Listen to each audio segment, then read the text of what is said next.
वो जमाना गया कि लॉयल्टीज लोगों की कहीं और थी, हिंदुस्तान का बंटवारा हुआ था। आज आप देख रहे हैं कि हमारी तरक्की लोगों को नहीं भा रही है। सिनेमा जो है अगर औरंगजेब को एक गलत यानी किस लाइट में दिखला रहा है कि वो बिगेटेड था, Why do I align with what is being depicted and picturized on Aurangzeb on the Indian screen? हिंदुस्तानी मुसलमान हैं जी, भारतीय मुसलमान जी या हिंदी आप कह दीजिए जी। उनका ये बिल्कुल पक्का डिसीजन था। शाहजहां ने बहुत ताजमहल बनवाया, मैं शेयर नहीं करना चाहता। वो एकता चाहते हैं, वो मुल्क का प्रोग्रेस चाहते हैं। मुसलमानों का आह्वान करके ये कहा कि आपको किसने रोका है, आप भाजपा के ऑफिस को भर दीजिए अपने उससे। मीडिया ने अलीगढ़ मुस्लिम यूनिवर्सिटी को गलत पेंट किया है। मुस्लिम political party, Muslim platform, Muslim this, Muslim that. Islam is one religion which doesn't have a priestly class. बड़ा आसान होता है कि सब सारा रुख जो है वो गवर्नमेंट की तरफ कर दें, जो बच जाए वो बीजेपी की तरफ कर दें, जो और रह जाए वो आरएसएस की तरफ कर दें, और अपने आप को बिल्कुल फ्री कर लें कि हम तो बिल्कुल we are a group of angels. उलेमा जो है वो ऐसा पैदा हो, डोंट से कि मैं फलाना हूँ, देशभक्त हूँ, जरूरत नहीं है उसकी। मीटिंग ऑफ माइंड्स के सोशल मीडिया के सारे लिंक्स आपके स्क्रीन पर हैं। आपसे विनम्र निवेदन करना चाहता हूँ, दिली गुजारिश करना चाहता हूँ, सब्सक्राइब करिए। कमर्शियल पर्पस के लिए नहीं, ह्यूमन कॉज के लिए सच और सच्चाई की बात करना चाहता हूँ। जितने लोगों तक पहुँच पाऊँ प्रयास है। भाई और बहनों, एक बार फिर आप सबका मीटिंग ऑफ माइंड्स में स्वागत है। आप जानते हैं कि मैं कुछ ऐसी पर्सनैलिटीज से रूबरू हो रहा हूँ, उनसे राष्ट्रीय मुद्दों पर, अंतर्राष्ट्रीय मुद्दों पर और मुस्लिम कम्युनिटी से जुड़े हुए मुद्दों पर चर्चा करता हूँ, बात करता हूँ और कोशिश करता हूँ कि वो बातें जिनको पब्लिक डोमेन में आना चाहिए किसी कारण से कहीं रह जाती हैं, उन पर बात की जाए और सच को लेकर और सच्चाई को लेकर आगे बढ़ा जाए। मुझे बेइंतहा खुशी है कि आज मेरे साथ एक ऐसी शख्सियत है, एक ऐसा जनरल है इंडियन आर्मी का, जिस पे न सिर्फ आर्मी को प्राउड है बल्कि पूरे राष्ट्र को प्राउड है। He is full of achievements. इतना ही नहीं बल्कि काउंटर इंसर्जेंसी ऑपरेशंस में जो कीर्तिमान उन्होंने स्थापित किए हैं वो मुंह बोलते कीर्तिमान है। इतना ही नहीं बल्कि अलीगढ़ मुस्लिम विश्वविद्यालय के वाइस चांसलर भी आप रहे हैं। बात यहाँ भी खत्म नहीं होती दोस्तों, बात इससे भी आगे निकलती है कि आपको डिप्लोमेसी का, जुडिशरी का, कम्युनिटी वेलफेयर का, कम्युनिटी रिफॉर्म का, इन तमाम एरियाज के अंदर आपका एक बड़ा भारी योगदान है। आज उनसे कुछ बातें करेंगे, दिल की बातें करेंगे, वो बातें जिनको करने की आज बेइंतहा जरूरत है। आज आपके सामने मैं ला रहा हूँ लेफ्टिनेंट जनरल जमीरुद्दीन शाह साहब को, जो हमारी आर्मी के डेप्यूटी चीफ रहे हैं, उसका गौरव रहे हैं और भारतीय समाज का भी गौरव रहे हैं। जनरल साहब बहुत बहुत शुक्रिया आपका। शुक्रिया ख्वाजा साहब, जय हिंद और आदाब। जय हिंद जनरल साहब। जनरल साहब, आपकी शख्सियत के, आपकी पर्सनालिटी के बहुत सारे आयाम हैं, बहुत सारी डायमेंशंस हैं, बहुत सारे पहलू हैं। मैं सबसे पहली बात आपसे ये जानना चाहता हूँ कि आपने एक सोल्जर की ज़िंदगी गुजारी है। सोल्जर की ज़िंदगी कैसी होती है, उसमें क्या मुश्किलात होती हैं और क्या उसका मेन प्राइड होता है? देखिए, हमारा ख़ानदान जो है जी फौजियों का ख़ानदान है। मेरे दादा जो है वो 4 साल फर्स्ट वर्ल्ड वॉर में ट्रेंचेस में रहे फ्रांस में, और मेरे कई रिश्तेदार जो कि फौज में आए, लड़े सेकेंड वर्ल्ड वॉर में। मेरे कई मामू बर्मा में लड़े, और मेरे वालिद जो हैं उन्होंने कभी हमें दखल नहीं दी कौन सा करियर आप ले। बिल्कुल, उन्होंने बस एक ही चीज़ दिमाग में था कि हमें स्कूल एजुकेशन अच्छा हो, क्योंकि वो ट्रांसफरेबल जॉब था, इधर से उधर हर 2 साल ट्रांसफ़र होते थे जी। तो उन्होंने हमें बोर्डिंग स्कूल में डाला नैनीताल में, और वहाँ 10 साल में पढ़ा।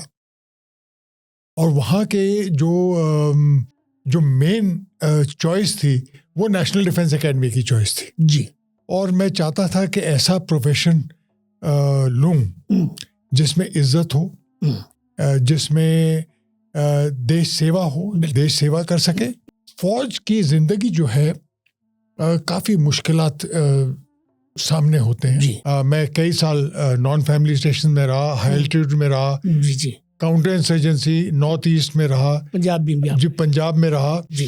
जनरल साहब, मैं आपसे ये समझने की कोशिश कर रहा था कि एक आम भारतीय नागरिक, उसकी अपनी ज़िंदगी की अपनी जटिलताएं हैं, दिक्कतें हैं, ऊंच नीच है, नशीब फराज है उसकी ज़िंदगी में। एक सोल्जर की ज़िंदगी बड़ी डिफरेंट होती है और बड़ी टारगेट ओरिएंटेड लाइफ उसकी होती है। उसके मन में एक भाव रहता है कि मैं भारत की आन पर शान पर, इसकी सिक्योरिटी के लिए, इसके डिफेंस के लिए मेरा पूरा जीवन ही नहीं बल्कि मेरी पूरी जिंदगी नहीं बल्कि मेरे खून का एक एक कतरा इस राष्ट्र की गरिमा के लिए है, इसकी सुरक्षा के लिए है। ये वो भाव है जो आप जैसे जनरल्स जो हैं वो सोल्जर्स के अंदर इस तरह बिठा देते हैं कि वो इन्हीं भाव को लेकर जीता है। तो मैं ये जानना चाह रहा हूं कि वो भाव जो राष्ट्रवाद का भाव है उसके अंदर वो किस तरह से एक आम भारतीय नागरिक के अंदर वो ट्रांसलेट हो, वो जज्बा और वो डिसिप्लिन और वो अनुशासन जो आप पैदा करते हैं, जिसकी आज के माहौल में हमको ज़रूरत है। क्या समाज को ऐसा करना चाहिए जिससे कि वो डिसिप्लिन जो वहाँ है उसको अगर हम पूरा नहीं ला सकते तो कम से कम कुछ हिस्सा तो उसको समाज में ला पाएँ। देखिए, फ़र्क एक सिविलियन और फौजी ज़िंदगी में जी वो है डिसिप्लिन, जी, देशभक्ति। यानी हम सिविलियन जो है ये नहीं समझता कि क्या ज़रूरत है देशभक्ति के लिए, क्यों ज़रूरी है, एकता क्यों ज़रूरी है। तो अगर हमारे मुल्क में सिविलियन भी डिसिप्लिन हो जाए, मैं हाल में चीन जापान गया था जी जी, और वहाँ मैंने प्रोग्रेस देखी, जर्मनी की प्रोग्रेस देखी कि लड़ाई सेकेंड वर्ल्ड वॉर के बाद किस जगह पे थे और किस जगह पहुंच गए हैं। बिल्कुल। एक ही देश प्रेम और डिसिप्लिन। अगर सिविलियंस भी है ये समझ जाएं कि डिसिप्लिन निहायत ज़रूरी है जो कि फौज में है, देश प्रेम बहुत ज़रूरी है, ये हमारा फ़र्ज़ बनता है कि हम दोनों चीज़ इस्तेमाल करें। इसी तरीके से विद दीज टू क्वालिटीज देश आगे बढ़ सकता है। अगर डिसिप्लिन और देशभक्ति, देश प्रेम नहीं होगा तो हमारा मुल्क जो है आगे नहीं बढ़ सकता। और यही समझ आ रही है लोगों में, मगर ज़रूरत है कि और तेज़ी से आए। चल साहब, ये बताइए कि हम 47 में आज़ाद हुए, हम 2026 में हैं, 7 दहाइयाँ 7 डिकेड्स गुजर चुके हैं। मुझे कभी कभी बड़ी तकलीफ़ होती है और मैं समझता हूँ कि ये हर हिंदुस्तानी की तकलीफ़ होनी चाहिए और शायद होती भी होगी कि हम आज भी, जबकि हमारी सारा जो जीनियस है वो एक कैपिटल के रूप में है, राष्ट्र की सेवा में, उसकी उन्नति में, उसको शक्तिशाली बनाने में, उसको पूरे विश्व में एक ऐसा एग्जाम्पल बनाने में जिसको लोग फॉलो करें, उसमें हमारा जीवन लगना चाहिए। बड़ी हद तक लग भी रहा है, लेकिन समाज में एक सेगमेंट ऐसा है, छोटा है मगर जैसे एक मछली पूरे तालाब को गंदा कर देती है, तो जो ये एलिमेंट्स ऑफ न्यूसेंस हैं, मैं इनका कोई मजहब नहीं तलाश करना चाहता, मैं इनकी कोई आइडेंटिटी डाल के इसमें अपनी बात को छोटा नहीं करना चाहता, क्योंकि मैं राष्ट्र की बात कर रहा हूँ। ये जो एक राष्ट्रभक्ति को लेकर आज भी हमारे यहाँ चर्चा हो रही है, एक दूसरे को हम गद्दार कह रहे हैं, समाज के अंदर ये प्रश्न, ये सवाल, क्या ये दुखद सवाल नहीं है? क्या ये तकलीफ नहीं देते हैं? क्या कहना चाहेंगे इसको आप जो फरमा रहे हैं बिल्कुल ठीक है। जो सबसे बड़ा प्रॉब्लम है जी जो कि ये फैला रहा है वो सोशल मीडिया और सिनेमा जी।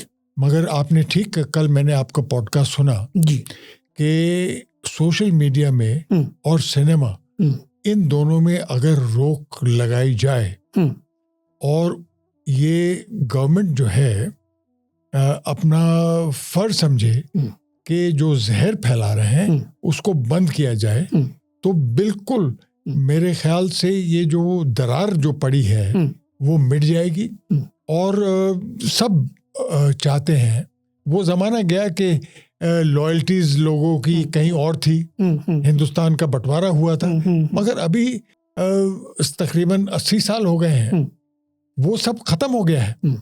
सब इस देशवासी जो हैं, they all want piece, progress of the country, which can only come through unity and through constrained effort to work for the security and the progress of the country. जिला साहब, आपने cinema का जिक्र किया,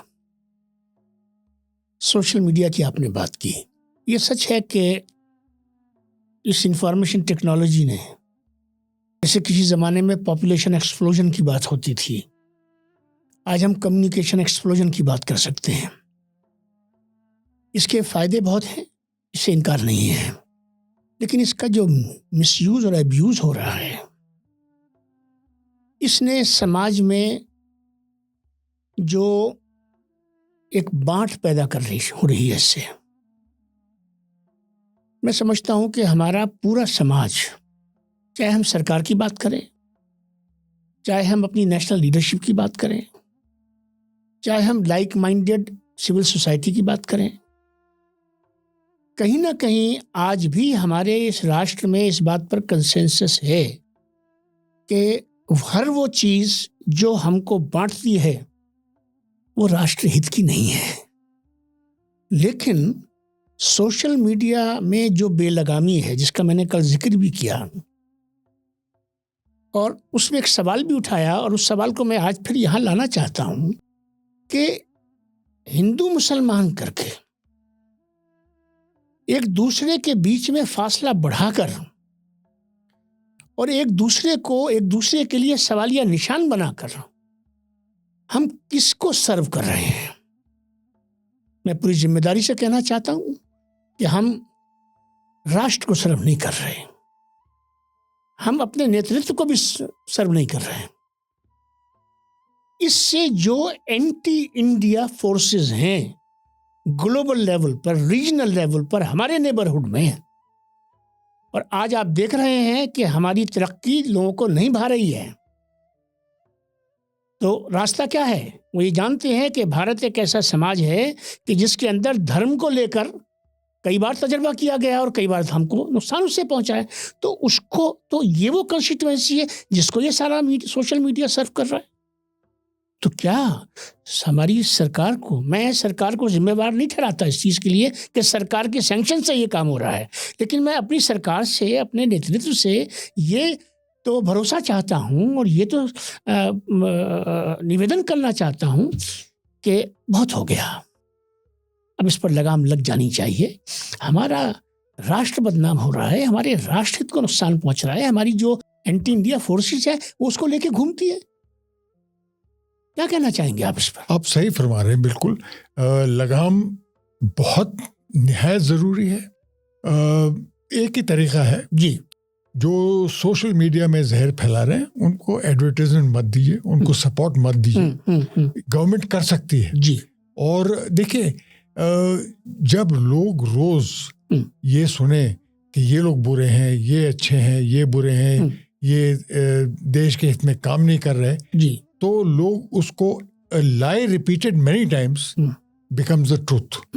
यानी अगर झूठ आप बोलते रहें तो लोग समझते हैं ये सही है। तो देखिए, पुराना सिनेमा था जी, उसमें कभी ये नहीं हुआ कि एक सेक्शन ऑफ द पॉपुलेशन को डिमोनाइज करें।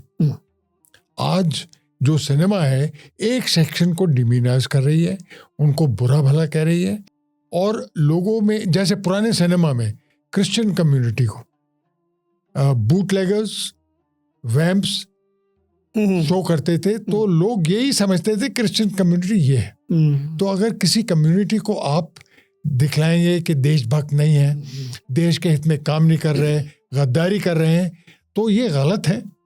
देखिए, मुल्क जो है 5 उंगलियों की तरह है, हिंदू, सिख, मुस्लिम, ईसाई और बुद्ध।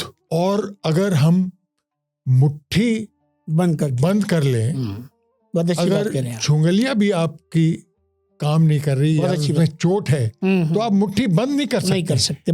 हमारा ये वो मुद्दा बनना चाहिए, हमारा ये एम होना चाहिए कि हम टाइट फिस्ट रहें, एक साथ रहें। इसी से हमारे मुल्क में कुव्वत आएगी और हम आगे बढ़ सकेंगे। ये सब मैं एक बड़ी सेंसिटिव इशू उठाने लगा हूँ आपके साथ। जो मूवीज बन रही हैं, ये मूवीज बन रही हैं उन लोगों को लेकर जिनका ताल्लुक मुस्लिम रूल से है। मुस्लिम रूल 1857 में ख़त्म हो गया। मैं ये मानता हूँ और मैं इस सवाल को बार बार उठा रहा हूँ कि 1947 14 अगस्त पार्टीशन डे और establishment of Pakistan in the name of Islam, pure Muslim state, वो जो फॉरेन रूल है, वो फॉरेन रूल बॉर्डर पार कर गया। अब वो foreign rule is not the legacy of Indian Muslims. Of course, it is a Muslim legacy at the global level. There's no doubt about it. Of course, that's part of the world history. That's part of the regional history. No doubt about that. But now when the Indian Muslims so vocally claim and proclaim that we are in India by choice, so when we are in India by choice, which of course we are, then we should finally abandon that part of the history and align and attune ourselves with the history of the day. That's point one. Point two ये है कि if Aurangzeb is shown in a certain manner in a Hindi film, I am not watching Aurangzeb as a Muslim. I am watching that as a movie. Why do I align with what is being depicted and picturized on Aurangzeb on the Indian screen? जब मेरा reaction आता है मुसलमान की हैसियत से, उसके ऊपर प्रॉब्लम कुछ वहां से भी शुरू होती है। और तीसरी बात मैं ये कहना चाहता हूँ जनरल साहब आपसे कि मैं उतना ही इस बात के अगेंस्ट हूँ, क्योंकि हम अपनी सोसाइटी को ना मेजॉरिटी कम्युनिटी, मैं हिंदू समाज की बात कर रहा हूँ सीधे सीधे, और ना हम मुस्लिम समाज के लोग, हम में से दोनों एक चीज़ के अंदर फेल हैं कि हम अभी तक अपने समाज का जो थॉट प्रोसेस है उसको हम करेक्ट नहीं कर पाए हैं कि वो डिफरेंशिएट करे, मुसलमान डिफरेंशिएट करे कि वो आज के हिंदुस्तान का हिंदुस्तानी है, वो कल के हिंदुस्तान का हिंदुस्तानी नहीं है। इसी तरह से हमारा जो हिंदू समाज है वो भी इस बात को महसूस करे कि मैं आज के हिंदुस्तान का हिंदुस्तानी हूँ, इस कल जो कुछ हुआ, जो घटा, जो कुछ भी हुआ, अच्छा बुरा जो हुआ, मैं तो उन लोगों में से हूँ जो ये कहता है कि ना मैं अच्छे को शेयर करना चाहता हूँ, शाहजहां ने ताजमहल बनवाया, मैं शेयर नहीं करना चाहता, ना मैं कुछ जाति को शेयर करना चाहता हूँ, मैं तो उससे अपने आप को अलग करना चाहता हूँ। तो थॉट प्रोसेस जो है, जो जिसमें जो करेक्शन की ज़रूरत है, कहीं हम एज ए कम्युनिटी भी फेल हैं और कहीं हम एज ए हमारी जो मेजॉरिटी सोसाइटी है वो भी कहीं फेल है, सरकार भी कहीं फेल है, और सिनेमा में जो लोग इस चीज़ को लेकर पोलराइजेशन को बढ़ाने का काम कर रहे हैं, मैं फिर ये कहूँगा कि वो भी राष्ट्रहित का काम नहीं कर रहे। और एक सवाल और करता चलूँ, बात थोड़ी लंबी हो गई, कि इस डिवीज़न को बढ़ा के कि हम किसी और पार्टीशन की तरफ अपने आप को ले जाना चाहते हैं। और मैं बड़ी जिम्मेदारी से कहना चाहता हूँ, एक आर्मी के उस जनरल को सामने रखकर, उसको बीच में लेकर, कि हिंदुस्तान अब सब कुछ ठीक करेगा लेकिन किसी भी कीमत पर देश को किसी भी सतह पर टूटने नहीं देगा। क्या कहेंगे जनरल साहब? आप बिल्कुल सही फरमा रहे हैं। सवाल ही नहीं पैदा होता कि देश का फिर से बंटवारा हो। बंटवारा हुआ है, और जो हिंदुस्तानी मुसलमान हैं, जी, भारतीय मुसलमान, जी जी, या हिंदी आप कह दीजिए, जी, उनका ये बिल्कुल पक्का डिसीजन था। मौलाना आजाद ने जो कहा था, जी, we are part of this country, we will remain in this country and we will work for the progress of the country। बिल्कुल। और सिनेमा जो है, अगर औरंगजेब को एक गलत यानी किस लाइट में दिखला रहा है कि वो बिगेटेड था, दूसरी बात है। हमें मगर क्या हो रहा है कि उसकी वजह से मेजॉरिटी कम्युनिटी ये समझ रही है कि सब मुसलमान एक जैसे हैं। इसलिए मैं थॉट प्रोसेस की बात कर रहा हूँ आपसे, ये कि बिल्कुल गलत है। हाँ, हाँ, हाँ। जो आज के मुसलमान, हिंदुस्तानी मुसलमान हैं, जी, वो उनकी जो है लॉयल्टी पे कोई शक नहीं। वो चाहते हैं कि एक साथ जो मेजॉरिटी समाज है उनको समझे कि वो इस मुल्क के एक हिस्सा हैं, बहुत जरूरी है। मैंने आपको एग्जांपल दिया था, अगर चुंगले में भी चोट हो जाए तो आप फिस्ट नहीं बना सकते हैं। बिल्कुल। तो जो सिनेमा जो डिपिक्शन हो रहा है वो पब्लिक जो है समझती है कि ये सही है। सब मुसलमान what they are doing is colouring everybody the same thing, absolutely, which is wrong. तो जलाल साहब ये बताइए कि आप तो उस एक्सरसाइज का हिस्सा हैं, उस ग्रुप का भी हिस्सा हैं कि जो आरएसएस और मुस्लिम समाज के बीच में डायलॉग कर रहे हैं, और कोशिश आप सबकी ये है कि ब्रिजिंग हो, एक दूसरे की अंडरस्टैंडिंग हो, और डायलॉग जो है वो कहीं पहुंचे। पिछले दिनों लखनऊ में 23 नवंबर को एक बड़ा कार्यक्रम हुआ इंटरफेथ डायलॉग का, जिसमें आरएसएस के चीफ डॉक्टर मोहन राव भागवत आए। उन्होंने अपनी बातें रखी, और मैं इस विषय को इस कंटेक्स्ट में ला रहा हूँ जनरल साहब, कि जो बात आप अभी कर रहे थे थॉट प्रोसेस की, और हिस्ट्री को कैसे लिया जाए। मैंने भी थोड़ा सा इशारा किया था 1857 में। एक कट ऑफ पे आना पड़ेगा। समाज को आगे बढ़ना है, इसमें कोई दो राय नहीं है। राष्ट्र को आगे जाना है, इसमें भी कोई दो राय नहीं है। तो कोई कट ऑफ तो निकालना पड़ेगा। तो सरसंघ चालक जी ने 23 नवंबर को रेडिसन होटल में interfaith harmony foundation of India के जरिए से करवाए जाने वाले डायलॉग में संबोधन अपने में ये कहा कि हिंदुस्तान में, हमारे भारत में जो ये बांट है, ये अंग्रेज की कराई हुई बांट है। बेशक ये बड़ा क्लियर उनका स्टैंड था, और हमको इस बांट को पाटना है।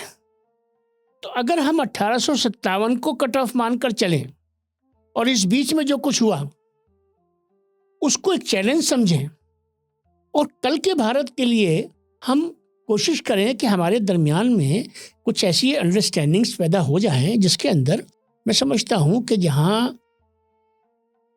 कुछ एक दूसरे की तरफ हम डिमांड्स रखते हैं कि कुछ आप ऐसा करें, कुछ हम ऐसा करें, एक जेस्चर्स का भी एक रोल होता है जिंदगी में।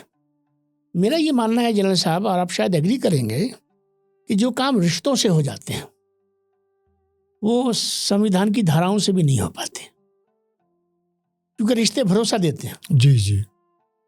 तो अगर हम भरोसे को तरफ को चलें, और तो दो बातें तो ये बताइए कि आपका जो ये डायलॉग चल रहा है, इसमें दो बुनियादी मुद्दे आप वो क्या समझते हैं कि जिसमें आपकी एक्सपेक्टेशंस राष्ट्रीय स्वयंसेवक संघ से है और गवर्नमेंट ऑफ द डे से है, दोनों को साथ लेकर चलिए। और दो इश्यूज वो बताइए, एज्यूम करके कि जो आरएसएस मुस्लिम समाज से एक्सपेक्ट करती है, क्योंकि जब तक दोनों तरफ से उसमें एक एलिमेंट ऑफ रेसिप्रोसिटी नहीं आएगा, हम एलिमेंट ऑफ म्यूचुअलिटी ला ही नहीं सकते। जी, क्या कहना चाहेंगे?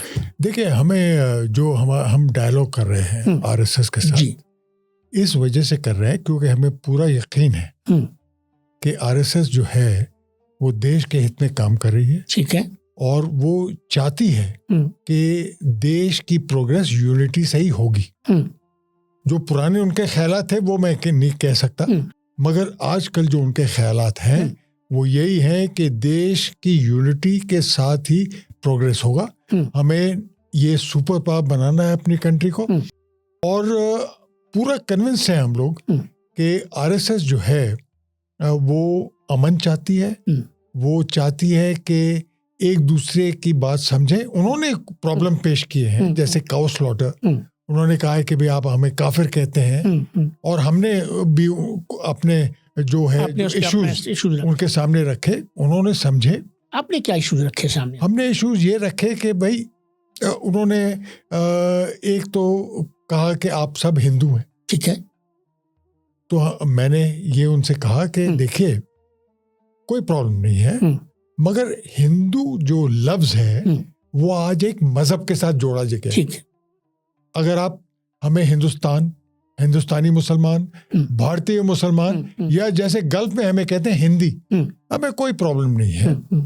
तो मेरा तो ये है, और हमने कहा कि कोई काफिर जो है पुराने जमाने में, आपका कहना जलील साहब ये है कि as long as Hindu continues to be a denomination for a religious identity,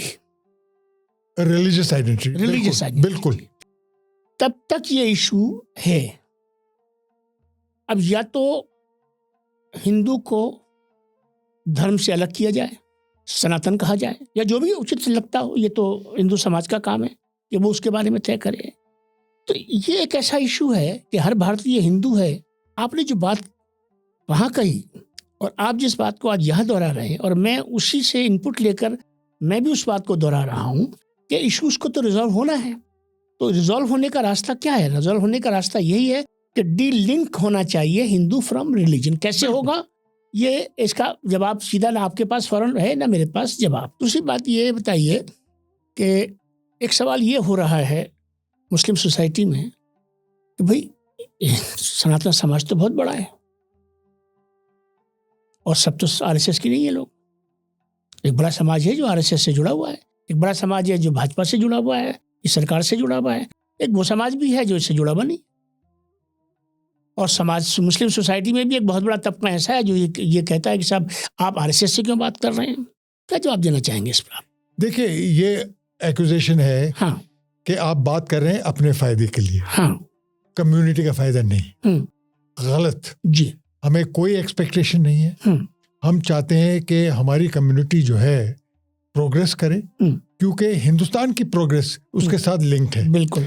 देखिए, अगर 15% या जो कुछ भी आप जो एक कम्युनिटी है, जो माइनॉरिटी कम्युनिटी है, अगर वो साथ ना जुड़े, अगर वो अपना कंधा ना लगाए पहिए पर, तो प्रोग्रेस कैसे होगी? अगर दरार रही तो प्रोग्रेस नहीं होगी। दरार को बिल्कुल बरी कर देना चाहिए, कोई दरार नहीं है।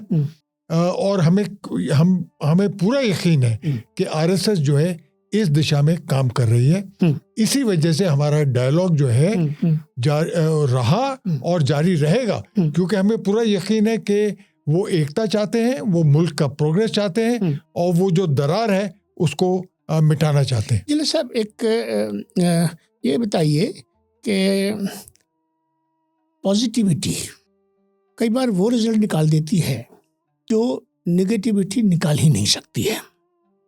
Negativity leads to destruction, whereas positivity leads to creativity and understanding। हम ये देखते हैं कि हमारे समाज में, अब मैं बात कर रहा हूँ भारतीय समाज की, हमारे समाज में एक कल्चर ऑफ एप्रिसिएशन जो की बड़ी कमी है। क्या आप ये नहीं मानते कि अच्छा काम, अच्छी बात, अच्छा कदम कहीं से भी उठे, अच्छाई को तो सबको ले लेना चाहिए। सरकार भी इंसानों की पर बनी होती है, इंसान ही उसको चलाते हैं। पार्टियां कोई भी हों, वो भी सब इंसानों से बनी होती हैं। जज्बात और एहसासात, फीलिंग सबकी होती हैं। तो पब्लिक डोमेन में जहां पर कुछ लोग नफरतों का कारोबार कर रहे हैं, मेरा ये मानना है कि गांधी के इस देश में नफरतों के कारोबार को positivity, gesture management, perception correction और कल्चर ऑफ एप्रिसिएशन, मैंने 4 बातें आपके सामने रखी हैं। अगर हम इस तरफ अपने कदम को बढ़ाएं तो माहौल में एक बुनियादी तब्दीली आ सकती है। मिसाल के तौर पे मुस्लिम समाज जब गवर्नमेंट ऑफ द डे की बात करता है तो वो सिर्फ वो क्रिटिसाइज करता है। मैं किसी के राइट टू क्रिटिसिज्म पर कोई सवाल नहीं उठाना चाहता, मुझे उसका अधिकार भी नहीं है, ना मैं उससे ये हक छीनना चाहता हूँ। लेकिन मैं ये ज़रूर कहना चाहता हूँ एक नागरिक होने के नाते कि क्या इस सरकार में सारे काम एंटी मुस्लिम हो रहे हैं? नहीं, बिल्कुल नहीं। क्या ये सरकार सिर्फ एंटी मुस्लिम एजेंडे पे काम कर रही है?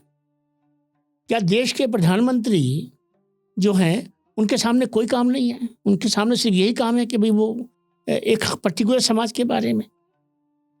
कितनी बातें ऐसी हैं जिसमें मैं 2-3 मिसालें देना चाहता हूँ। जब 2019 का इलेक्शन हुआ,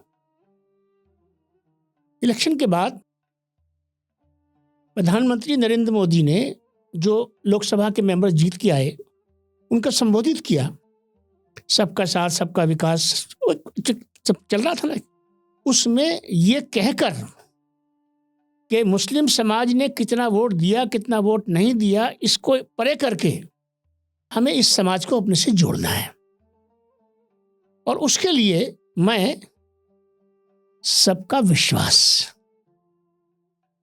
आपको याद होगा जी, एक आपने इसको वेलकम किया था जी हाँ, पब्लिक डोमेन में आके, जी, और एक इस नाचीज ने किया था। जी, क्या इसका ओवरवेलमिंग वेलकम नहीं होना चाहिए था? बिल्कुल नहीं किया हमने। तो ये बात, दूसरी बात मैं आपको कहना चाहता हूँ, अभी मुझे एग्जैक्ट इलेक्शन वो याद, पिछले दिनों एक इलेक्शन के बाद जब प्रधानमंत्री मोदी आए हैं बीजेपी के हेडक्वार्टर्स में दीनदयाल उपाध्याय मार्ग पर, उन्होंने मुसलमानों का आह्वान करके ये कहा कि आपको किसने रोका है, आप भाजपा के ऑफिस को भर दीजिए अपने उससे। मैं ये कहना चाहता हूँ, मैं यहाँ कोई वकील बन के नहीं बैठा हूँ, मैं उस माहौल को दुरुस्त करने की बात कर रहा हूँ जिसपे हमारा बैठ के चर्चा कर रहे हैं कि जो अच्छी बात होती है उसका वेलकम क्यों नहीं करते हम। इसी तरह से जितनी सरकार की स्कीमें चल रही हैं, डेटा बोल रहा है, स्टैटिस्टिक्स बोल रही है कि भाई आपको घर ज़्यादा मिले हैं, आपको शौचालय ज़्यादा मिले हैं, आपको किसान अभिधि की स्कीम के अंदर आपको ज़्यादा हिस्सा मिला है, सारी चीज़ें मिली हैं। क्रिटिसिज्म भी करिए, कोई नहीं रोकता है, लेकिन जो बहुत सी चीज़ें अच्छी हो रही हैं, अगर हम कल्चर ऑफ अप्रिसिएशन की तरफ जाएं, मेरा सवाल आपके पास आ रहा है, अगर हम कल्चर ऑफ अप्रिसिएशन की तरफ जाते हैं, हम जेस्चर्स की तरफ जाते हैं, तो प्रधानमंत्री नरेंद्र मोदी भी तो इंसान ही हैं। उस इंसान के दिल को हम क्यों नहीं टटोलना चाहते हैं? उस इंसान के दिल को हम क्यों उन बातों से नहीं भरना चाहते जो हमारे लिए वो जज्बा पैदा करे जिस जज्बे को आज के राष्ट्र को भी ज़रूरत है, हिंदुस्तान के मुसलमान को भी ज़रूरत है, और बाकी सारे सिस्टम को भी ज़रूरत है। क्या कहना चाहेंगे? देखिए, मैंने ज़िंदगी में कुछ सबक सीखे हैं। पहला सबक तो ये है, speak without defending, speak without offending. बिल्कुल, बहुत अच्छी बात कही। यानी don't try and defend yourself, exactly. Offend, आप अपनी ज़रूर जो प्रॉब्लम्स हैं वो पेश कीजिए, अपना ज़रूर बतलाइए, मगर ऑफेंसिव लैंग्वेज बिल्कुल इस्तेमाल नहीं करनी चाहिए। जो कि इस्तेमाल हो रही है, हमें जो अच्छे काम हो रहे हैं उसकी अप्रिसिएशन ज़रूरी है। और जब कभी भगवत जी ने देश के हित में यूनिटी के बारे में बात की तो हमने हमेशा ये अप्रिशिएट किया है। यही जो है, जब प्रधानमंत्री कोई काम करते हैं यानी पूरे देश के लिए, तो हमें एक्सेप्ट कर लेना चाहिए। मैं अभी फिलहाल मैं जाता रहता हूँ देहरादून, मसूरी जी, और जो सड़कें जो हैं पहले नहीं थी, सब चीज़ इम्प्रूव हुई है, यानी इट्स अ रेवोल्यूशन। और प्रोग्रेस जो है वो कम्युनिकेशन से ही बढ़ेगी, तो वो बहुत बड़ी है। पॉवर्टी जो है कम हुई है। मैं देखता हूँ कि जो गरीब से गरीब है इंसान, आजकल उसके पास स्कूटर है, मोबाइल फोन है, तो तरक्की बहुत हुई है। और जो प्रधानमंत्री जो बात करेंगे देश के हित में, कम्युनिटी के हित में, वो हमें अप्रिशिएट करनी चाहिए। जन साहब, अब कुछ बातें थोड़ी सी कम्युनिटी से रिलेटेड आपसे जो बातें करना चाहता हूँ। जहाँ आपको हमारी आर्मी को सर्व करने का मौका मिला और आपके जो अचीवमेंट्स उसमें रहे, इनको राष्ट्र सलाम पेश करता है। उसी के साथ आपको अलीगढ़ मुस्लिम यूनिवर्सिटी की वाइस चांसलरशिप का भी मौका मिला। मैं ये कहता हूँ कि अगर किसी मुस्लिम को, किसी मुस्लिम इदारे का, चाहे वो एक छोटा सा स्कूल हो या कोई कॉलेज हो या कोई इंजीनियरिंग कॉलेज हो, मेडिकल कॉलेज हो, फार्मेसी का इंस्टीट्यूट हो या फुल फ्लेज्ड यूनिवर्सिटी हो, तो उसके पास ये गुंजाइश नहीं बचती कि वो किसी और को क्रिटिसाइज कर सके या किसी और को टारगेट करे डेवलपमेंट को लेकर, प्रोग्रेस को लेकर, रिफॉर्म को लेकर। आपको अलीगढ़ मिला, अलीगढ़ मुस्लिम यूनिवर्सिटी से और सर सैयद अलैहि रहमा से, उसके फाउंडर से, पूरी अलीगढ़ बिरादरी को जिससे मेरा भी ताल्लुक़ है, एक जज्बाती रिश्ता और लगाव है। यूनिवर्सिटीज़ तो बहुत सारी हैं इस देश में, कई सारी यूनिवर्सिटीज़ जो है 30 से ज़्यादा यूनिवर्सिटी मुसलमानों ने अब इस देश में बनाई हैं, लेकिन अलीगढ़ के साथ जो जज्बात जुड़े हुए हैं। पिछले दिनों एक तो सुप्रीम कोर्ट का जजमेंट आया जिससे अलीगढ़ और जामिया मिलिया के जो माइनॉरिटी कैरेक्टर्स हैं उनको एक सिक्योरिटी मिली। आपसे मेरा सवाल ये है कि आपके टेन्योर में एज ए वाइस चांसलर आपने कई सारे ऐसे रेवोल्यूशनरी स्टेप्स लिए जिनको आज भी याद किया जाता है। इसमें एक की बात मैं करूंगा और बाकी मैं आपसे पूछूंगा कि जो इसमें गलत ना बोल दूं, इसलिए मैं यहाँ लिख कर लाया हूं मैं कि AMU was adjudged number 1 rank university not by any Indian agency or institution but by the foreign international ranking agencies. जी हाँ, and they are being termed as international ranking agencies for determining which university stands where। जी हाँ, उसमें एक तो है आपका times higher education London और दूसरा है US news and world report United States of America. जी, And it is the same year 2016 and 17 the two international agencies are ranking Aligarh Muslim University when you are the vice chancellor, you are the honorable vice chancellor of my university, Aligarh Muslim University। क्या feel थी उस दिन आपके अंदर और पूरे अलीगढ़ बिरादरी के अंदर? कैसा महसूस हुआ था उस दिन आपको, उस मेहनत का नतीजा जो आपने की वहाँ? जी, हमारा मिशन यही था। जब मैं 2012 में गया था तो मैंने देखा कि पूरी यूनिवर्सिटी की हालत खस्ता थी, यानी बिल्डिंग जो है बुरी हालत में, स्टैच्यू हॉल, जामा मस्जिद के ऊपर बड़ के पेड़ मीनारों पे, और सड़कें बहुत ख़राब, डिसिप्लिन बहुत ख़राब, यानी कई महीने जो है यूनिवर्सिटी बंद रही। और हमने ये वादा किया था और मेरा एश्योरेंस था स्टूडेंट्स को कि हम ANU को नंबर 1 यूनिवर्सिटी करके रहेंगे। शुरुआत हमने डिसिप्लिन से, यानी स्टूडेंट यूनियन को मैंने कहा जरूर इलेक्शंस होंगे मगर किसी हद तक, यानी your liberty ends where my nose begins. Absolutely, यानी आपको फ्रीडम है, मगर जहां मेरी नाक का सवाल आया, अगर आप मुक्का मारना चाहेंगे तो फिर वो मैं बिल्कुल टॉलरेट नहीं करूं। एग्जैक्टली। तो डिसिप्लिन और रिसर्च जो है, यूनिवर्सिटी की पोजीशन जो है बहुत डिपेंड करती है अच्छा क्वालिटेटिव रिसर्च। तो 3-4 चीजें हमने चुनी। जी। एक तो फूड प्रोडक्शन, मुल्क को सेल्फ सफिशिएंट होना चाहिए। दूसरा वेस्ट वाटर, हमारे जो है दरिया, जो नदियां हैं जी, वो पोल्यूटेड है, उनको सफाई। और सोलर एनर्जी, अगर हम नॉन पोल्यूटिंग इस्तेमाल करेंगे तो हमने सोलर फार्म बनाया, हमने पूरी यूनिवर्सिटी के सड़कें साफ करी, पूरी बिल्डिंग को रेनोवेट किया, और इसमें जो हमारे एलुमनाई हैं उनका बड़ा रोल रहा, बहुत बड़ा हाथ। बिल्कुल, खासकर मैं मेंशन करना चाहता हूँ डॉक्टर फ्रैंक इस्लाम का, जी, जिन्होंने हमें बहुत बड़े ग्रांट्स दिए, और हमने इंस्टीट्यूट ऑफ मैनेजमेंट, ये वो सब Frank Islam institute of management की। और जब रैंकिंग बढ़ती गई, 2011 में हमारी पोजीशन बेहतर हुई, 12, 13, 14, 15, 16, और मेरे आखिरी साल में जो आपने फरमाया, इंटरनेशनल रैंकिंग एजेंसीज ने अलीगढ़ मुस्लिम यूनिवर्सिटी को नंबर 1। और ये मैंने हमेशा कहा है कि यूनिवर्सिटी में जो है सेकुलर यूनिवर्सिटी है, लोग ये समझते हैं कि वो ग्लोरीफाइड मदरसा है। नहीं, अलीगढ़ मुस्लिम यूनिवर्सिटी है जो है मॉडर्न सेकुलर यूनिवर्सिटी है, देश के हित में काम कर रही है, एजुकेट कर रही है पब्लिक को।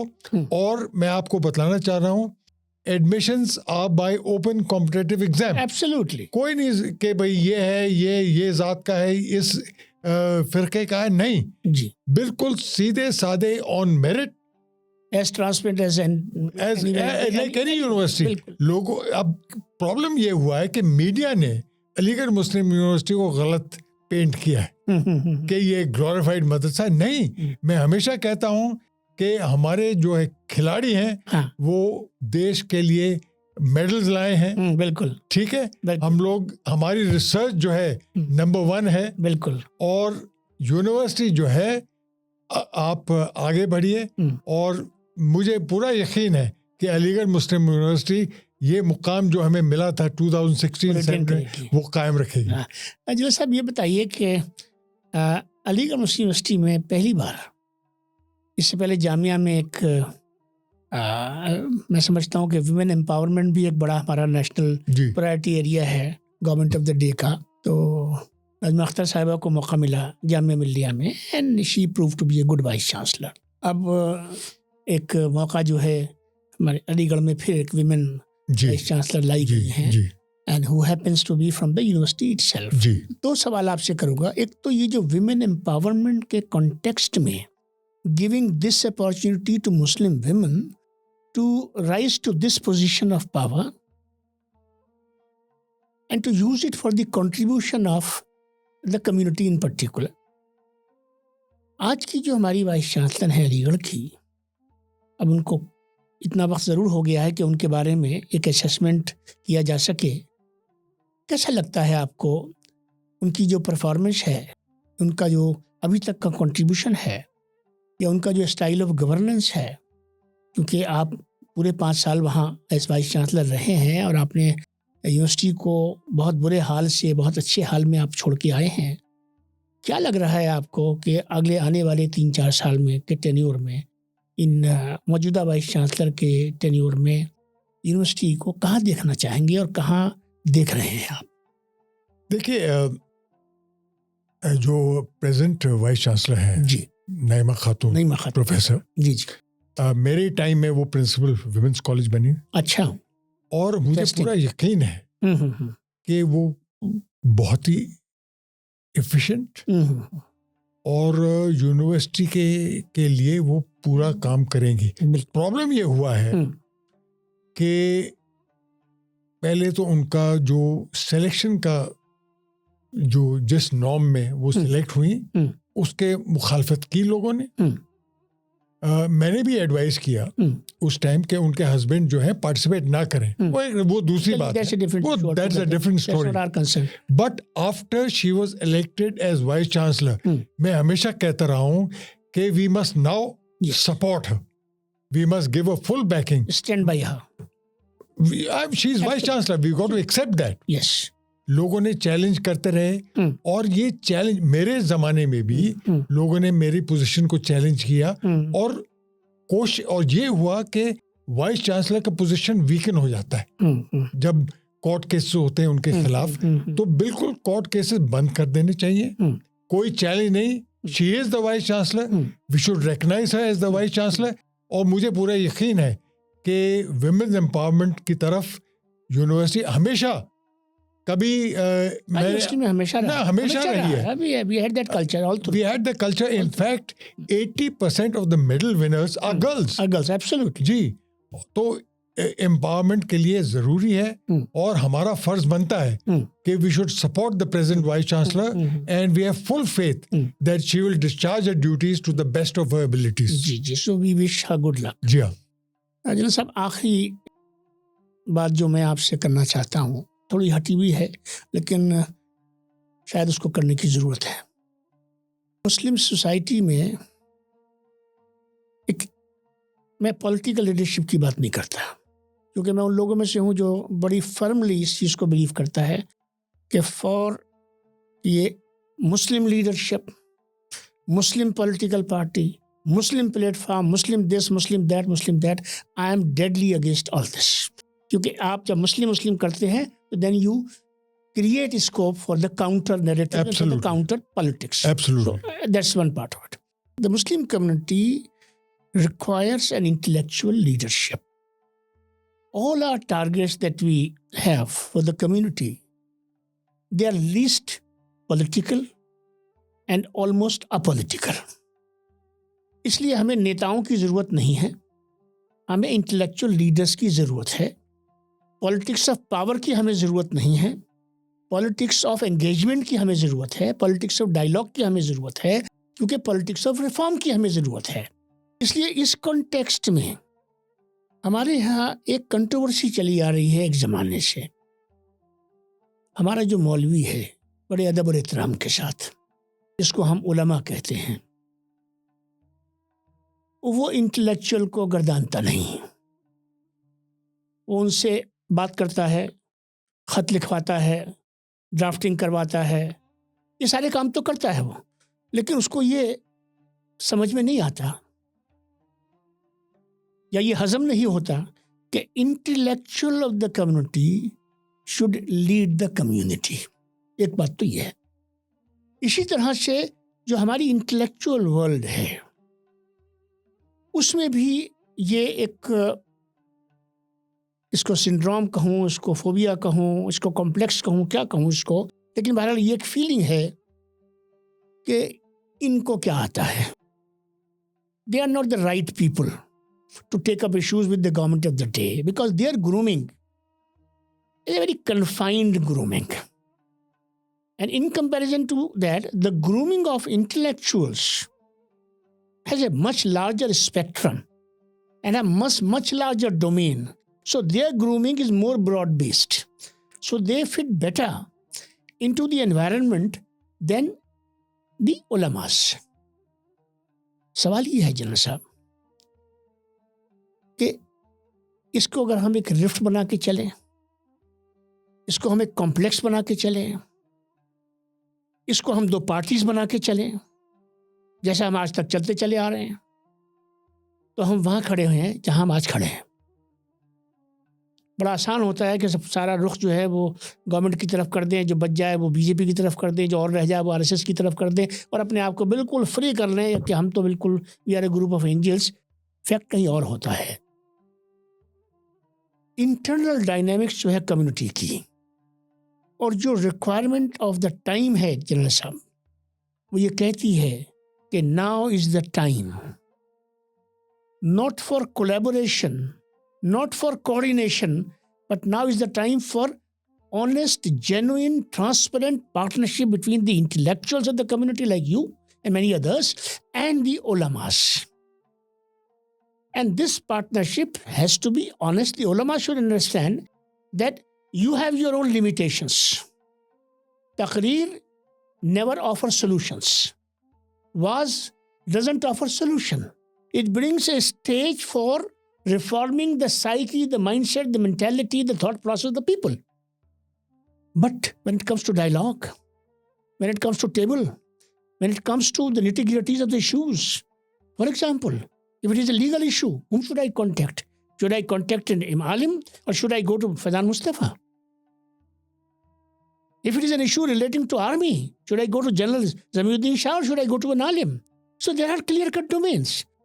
तो मेरा कहना ये है, और उसको सवाल की शक्ल में आपसे मैं कह रहा हूँ कि क्या आप जैसे लोग, आप अकेले नहीं हैं, आपके साथ एक अच्छी बड़ी इंटेलेक्चुअल्स की टीम है, आपकी एक सोसाइटी में गुडविल है, आप स्कूलों की चेन बना रहे हैं, सर सैयद फाउंडेशन करके सारा एक माहौल को बदलने की कोशिश कर रहे हैं.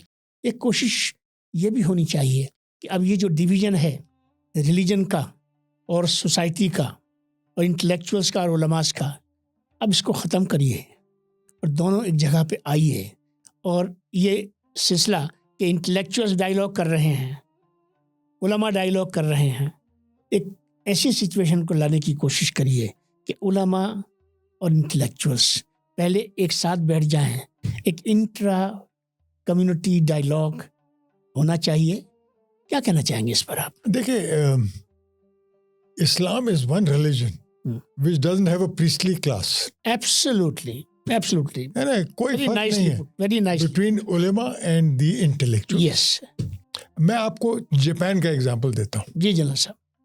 1843 में जब पहला स्टीमशिप जापान में आया था, तो जापान ने समझा भी ये क्या हो रहा है, हमारी तो सेल शिप्स हैं, यानी वेस्ट ने ऐसी प्रोग्रेस की है। तो क्या किया उन्होंने, उन्होंने 200 मॉन्क्स को पकड़ा और यूनाइटेड स्टेट्स और फ्रांस और इंग्लैंड में भेज दिया पीएचडी करने के लिए। वो पढ़े वहां, उलेमा थी, these were monks, they were monks, absolutely. वो वापस आए and that resulted in the मेजी रेस्टोरेशन, यानी जापान का मॉडर्नाइजेशन। आई थिंक, मेरा ये ख्याल है कि हमारे जो उलेमा है, जी, शुरू से ही शुरुआत जो होगी मदरसों में होगी, और मदरसों में ही हमारी कोशिश ये हो रही है कि मॉडर्नाइजेशन हो। There should be theoretical teaching but also worldly teaching, mathematics, science. ये तभी हमने ब्रिज कोर्स शुरू किया अलीगढ़ मुस्लिम यूनिवर्सिटी में। तो उलेमा जो है वो ऐसा पैदा हो जो कि थियोरेटिकल, साइंस और रिलीजन एक साथ समझें। आजकल जो है वो नहीं समझते, they have not seen the world. तो जो जापानीज एग्जांपल है वी शुड अडॉप्ट। बड़ी आइडियल एग्जांपल है, आइडियल एग्जांपल। Yes yes. तो उलेमा ने जो कम्युनिटी के लिए बहुत खिदमत की, ये हम एक्नॉलेज करते हैं। नहीं, ऑफ कोर्स, इसमें कोई शक नहीं, हम सलाम तहसीन पेश करते हैं उनको, और उनको साथ जोड़ना चाहिए। मगर जरूरी है कि जो शुरुआत जो हो उलेमा की, वो मॉडर्न एजुकेशन और दीनी तालीम दोनों उनको मिले, इसी से मामला। तो जनरल साहब, दो बातें बड़ी अच्छी आपकी बात से निकल के आई हैं कि एक तो बात ये होती है कि मॉडर्नाइजेशन ऑफ करिकुलम, जी, मदरसा करिकुलम, जी हाँ। लेकिन ये शायद मेरा सेकंड लास्ट क्वेश्चन होगा। Modernization curriculum, by all means, it is a requirement of the day. लेकिन सारी कम्युनिटी में भी ये बात बड़ी ज़ोरों से चल रही है कि मुसलमानों में शिक्षा आनी चाहिए, एजुकेशन आनी चाहिए, एजुकेशन फैलनी चाहिए, एजुकेशन से सारे मसाइल हमारे हल हो जाएंगे। ये जितनी बातें मैंने कही, इनमें से किसी पर कोई डिस्प्यूट नहीं है, इस पर किसी किस्म की कोई डिबेट या डिस्कोर्स की ज़रूरत नहीं है। मैं थोड़ा सा एक डिफरेंट लाइन लेता हूँ और वो मैं आप जैसी शख्सियत के सामने रखना भी चाहता हूँ। आज मुस्लिम कम्युनिटी को, मैं तो इस बात को सिर्फ अपने इंडियन कॉन्टेक्स्ट में रखना चाहता हूँ, आज मुस्लिम कम्युनिटी को अपने थॉट प्रोसेस को रिव्यू करने की ज़रूरत है, रिवाइज करने की ज़रूरत है, रीफ्रेम करने की ज़रूरत है, और इस सारी चीज़ के लिए अपने आप को रीस्ट्रेटेजाइज करने की ज़रूरत है। क्या कहेंगे आप इस पर? देखिए, मैं कम्युनिटी को यही कुछ बातें समझाता हूँ जी, कि लॉयल्टी डजंट मीन कि आप अपने स्लीव पे बांध लें loyalty. I said prove your loyalty, prove your loyalty by not doing anything against the interest of the country. काम आप करिए देश की प्रोग्रेस के लिए। और एक चीज, जो छोटी सी चीज है जो फौज में बहुत अहमियत दी जाती है, वो है गेम्स एंड स्पोर्ट्स। जी, आप ऑनर्स लाइए, कॉन्सेंट्रेट ऑन गेम्स। हमारी कम्युनिटी में अच्छे मजबूत नौजवान हैं, let us train them to win honours in all games, cricket, football, athletics, for the country.